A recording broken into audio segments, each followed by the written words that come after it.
যেহেতু পুরাতন বন্দরে এসেছি, দাদির সাথে দেখা করব। বিশেষ করে উল্লেখযোগ্য যারা ওপার বাংলা থেকে, ইন্ডিয়া থেকে, কলকাতা থেকে অনেকেই ভিডিও দেখতে চেয়েছেন কুটির শিল্প।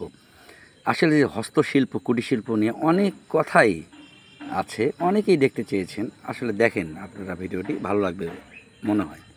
এই শিল্প প্রায় বিলুপ্তির পথে।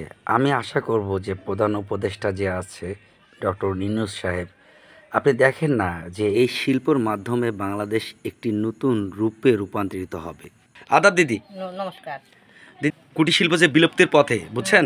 তো এই বিষয় নিয়ে অনেকেই ভিডিও দেখতে চাইছে। তো নতুন করে আপনি কি আমাকে একটু দেখাবেন যে এই শিল্প কি কি করতেছেন, কি কি কাজ করতেছেন? একটু দেখান থেকে। এটা কি, এটা কি কাজের? চুরি টুরি রাখার জন্য এই বাক্স? আর যাই হোক, এটা আর এগুলো কি হবে, এগুলো দেখান একটু।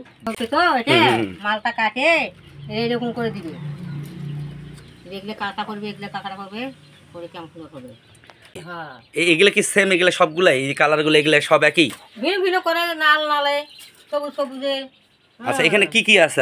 আর কি কি আছে আপনি দেখান দেখি। কলমদানি, বক্স, ফুলদানি সব কিছু আছে।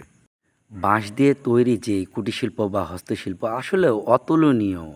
আমাদের এটি বাংলাদেশের গর্ব। আমি যদি কাউকে পাই তাহলে আমি কাজ শুরু করবো।